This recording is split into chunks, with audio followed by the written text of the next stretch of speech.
Russian President Vladimir Putin is doubling down on accusations against Europe, blaming Western governments for prolonging the war in Ukraine. Speaking at the Valdai Discussion Club in Sochi, Putin said the conflict could have ended, but Europe chose escalation over peace. Unfortunately, it hasn't been possible to stop the fighting yet, but the responsibility for this, for the failure to stop, lies not with the majority, but with the minority, primarily Europe, which has constantly sought conflict. Putin also claimed that NATO nations are now directly involved, not just supplying arms, but engaging in combat planning and even operations inside Ukraine. There are many countries at war with us. Well, all NATO countries are at war with us. They themselves no longer hide it. And unfortunately, there, in Ukraine, are also instructors, and they actually participate in combat operations, and sometimes even in their implementation. Despite mounting international pressure, the Russian leader insisted that Moscow has adapted to the Western challenge, and that Russia's military is stronger than ever.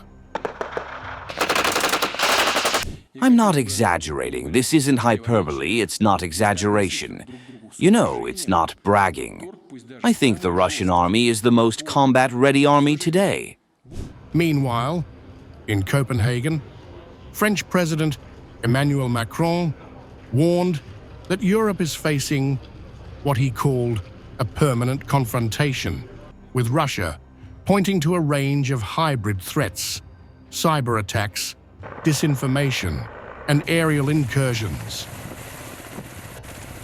We are in a moment of permanent confrontation with Russia, which is using the full spectrum of hybrid tactics to destabilize us.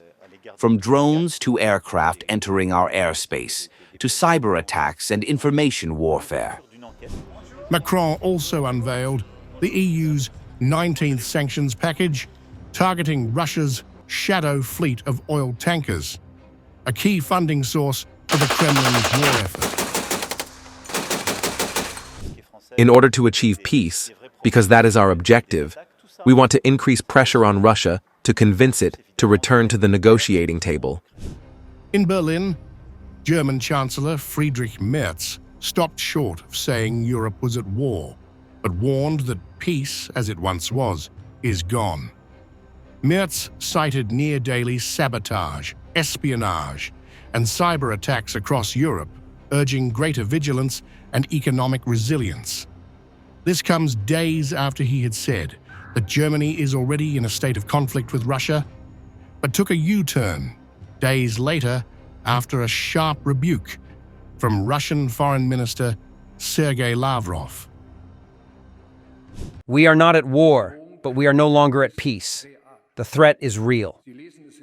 Acts of sabotage on a daily basis, attempts to paralyze data centers, cyber attacks. Probably every second person has already been affected.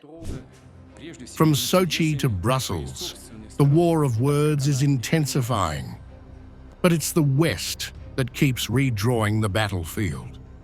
As Moscow holds its ground, the conflict now stretches beyond Ukraine into alliances, cyberspace, and global perception.